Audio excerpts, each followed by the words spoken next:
I hesitated when they offered me the job as the McDonald's night shift manager. I already worked at the store for 6 months, but that was during the day. I rarely worked after dark, and I talked to the coworkers who had. Super busy, understaffed, rowdy customers. Those were the general complaints, and I figured that was why the night shift manager position had such a high turnover rate.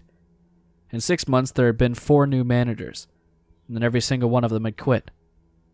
The last one to leave was Jesse, a guy who used to work the afternoons and would always come in high. He did it so often that I assumed that's just how he was, and then one day he came in sober, and I thought, shit, I see why they hired him. It didn't surprise me too much when he accepted the promotion. The one benefit of the position that there was no one on your ass. No mystery shoppers, the general manager's at home fast asleep, and you could pretend the ice cream machine's broken all you want. No one's going to call you on it. What did surprise me was when he quit, barely a week in. He didn't even put in a notice. He walked out of the store in the middle of the shift and never came back. His final paycheck gathered dust in the back office, and no one ever managed to get in touch with him. And that's when they offered the position to me. I had my doubts, but I'd just turned 18. I had no idea what I wanted to do with my life, and the pay was nearly double my salary as a regular crew member. I took the job, underwent about a week of training, and the next thing I knew I was in charge of the place from 11 to 7, 5 nights a week. It wasn't bad. For the first 3 hours, I would have an extra worker in the kitchen and another one up front to take orders and hand food out the window. They both left at 3, and then the store was empty except for me and Miriam, the only cook in the kitchen. Miriam was a short, quiet, middle-aged woman who'd been working in the kitchen for more than a decade. She didn't speak English too well, but she understood it just fine. It was around 4 o'clock one Sunday night when I understood why Jesse left. The line outside was gone and the parking lot was empty. The floor and the tables in the lobby were spotless, untouched since the janitor left. The only sound was the constant hum of the fryers. I knew I still had things to do. I still needed to reboot the computer system, count the registers. But I took a moment to stand by the front counter, looking out into the lobby that closed each night at 11. I wasn't looking at anything in particular, but my eyes settled on the reflection in the window, and I saw something move. Underneath one of the booth tables, my eyesight wasn't great, so I leaned over the counter and squinted, until I knew I wasn't imagining things. It was a girl's legs, sticking straight out horizontally from well beneath the table. She had snow-white shoes, the type nurses wear. Her legs were bare, but I couldn't see anything above the kneecap. The back of her heels rested on the floor, and her toes pointed towards the ceiling. Then the toes of her shoes started to sway back and forth, like she was listening to music. I watched her for a moment. Was she hurt? Was this a prank? People had walked by into the lobby after closing before, looking to order or use the bathroom, but I'd never seen any of them act like this.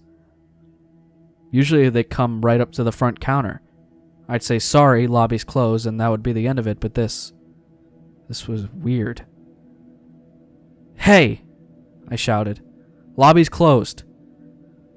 My voice echoed through the building, and soon, as I yelled, the legs froze in place. For a moment, they both lay on the floor completely still. The girl under the table drew them in close, one at a time, until they were far enough within the booth that I could no longer see them. I figured she was getting up, and I waited for her to show herself, but she never did. I shouted again, I know you're there! But nothing happened. I sighed, lowered my headset around my neck, and walked out into the lobby. She was going to have to acknowledge me whether she wanted to or not. But when I turned the corner and made it to the booth, no one was underneath. I looked under the other tables and saw no one. I took a wide look, scanning the whole lobby. Besides Miriam in the kitchen, the place was empty. I stood there for a while, my feet frozen to the floor. Eventually I sighed and walked back towards the counter, trying not to dwell on the fact that I imagined a pair of legs under the table for at least a full minute. I wasn't going crazy, I was just tired. I put the headset back on, and when I was sure no one had pulled into the drive-thru, I double-checked the entrances to make sure all the doors were locked. And they already were. If there really was a little girl hiding somewhere in the store, which there wasn't, then she would have been hiding for at least the past 5 hours. That was ridiculous. I would have noticed her before now. I turned around to get Miriam's attention. Would she see this too? But she wasn't in the kitchen anymore. She must have gone to the stockroom for supplies. I turned back around, trying to get the best angle for the reflection, but from the behind the counter, I could only see shadows below the table, and of course the shoe, lying beside it.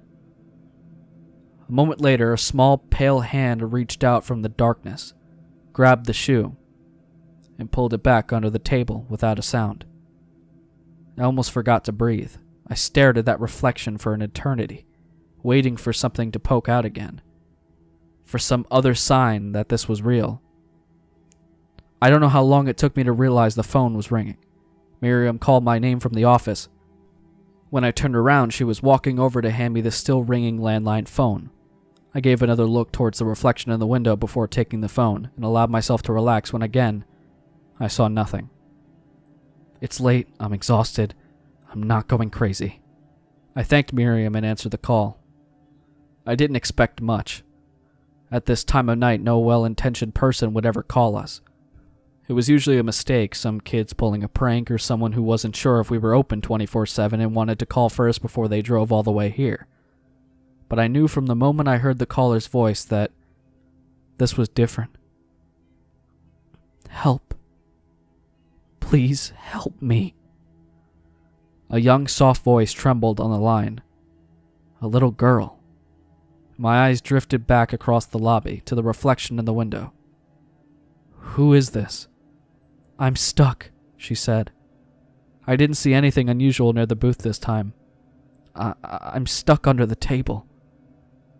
Where are you? I asked, except I knew exactly where she was. Help me get out, she continued, as if she hadn't heard me. I'm stuck. I can't get out.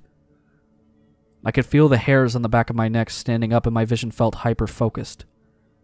Where once the reflection was blurry, I could see it now with perfect clarity. Nothing happened, though. Nothing moved from under the table, but the voice on the phone kept begging for help. Please, sir. I've been stuck here for so long. I almost hung up the phone right there. If I had, I think I would have pretended that nothing happened. And if the phone rang again, I wouldn't have answered it. But this wasn't the sort of thing anyone could ignore. And I had this feeling crawling through my skin that I could hang up as much as I wanted. But she wasn't going to stop calling. I went back into the lobby.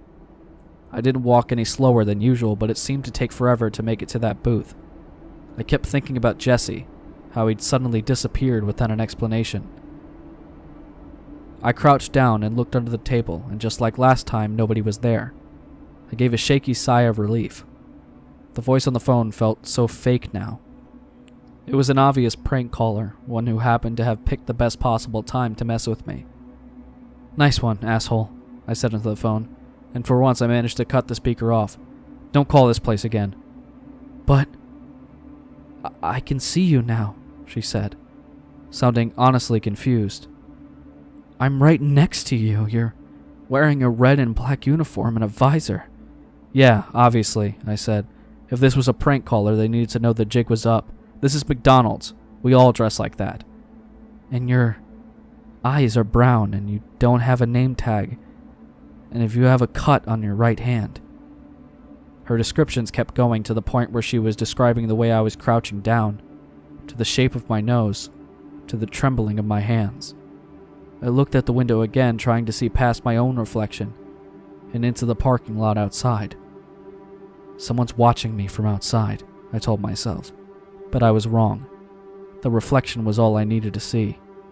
In it was the girl's face, peeking out an inch or two from under the table. She stared right at me, nearly an arm's length away, her lips moving in sync with the words I heard through the phone. I jerked away from her, stumbling back against the chair. I dropped the phone on the floor and all I could still hear was the pitch of her voice from it. But no sound whatsoever emerged from under the booth itself. There was nothing there. Nothing but the floor tiles and the support beam for the table. I looked back into the glass and I could still see her there, clear as day, looking up at me with wide black eyes. Her mouth moved soundlessly, but she didn't move any closer. I grabbed the phone and ran back behind the counter. My heart pounded in my chest, my throat, my head. I struggled to breathe. I looked back at the window and there she was again, watching me with her head poked out of the booth.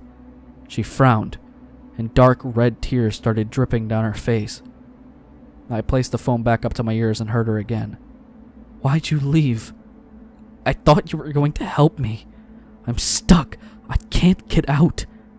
She kept going, and I listened, growing sicker in the stomach as she started to scream. "Please, I've been down here so long." I snapped out of it by Miriam calling my name from the kitchen. I turned around to see her watching me with narrow eyes. "Are you okay?" For a moment, I had no idea how to answer that. I looked back at the window and saw nothing. But there was no way in hell I imagined all that. I placed the phone up to my ear and heard girls screaming again. It was almost comforting. She was real. I could hear her. I told Miriam about the girl under the table and her voice on the phone, and I must have been talking too fast because she clearly couldn't understand me. So I handed her the phone and told her to listen. Miriam put the phone up to her ear. She listened for about 2 seconds, then calmly ended the call and placed the phone face down on the counter. "Demon girl," she said. "What?" She repeated herself slowly, making sure she was pronouncing it right. "Demon girl," she said. "Lives under the table. Don't let her touch you, and you'll be fine." And with that, she returned to cleaning the grill, humming to herself. My headset dinged and I heard a car pull up to the drive-thru speaker. I raised my hand to the button on my headset to take the order, but my fingers stopped a few inches short. I looked at the girl's face through the window again. She glared at me, never blinking and never looking away. "Hello?" said the customer, but taking his order was the last thing I wanted to do. My palms were sweating, the room was spinning, and most of all I felt sick to my stomach. "Anyone there? Hello?" I took off my headset. I walked out the door, and I never stepped foot in that building again.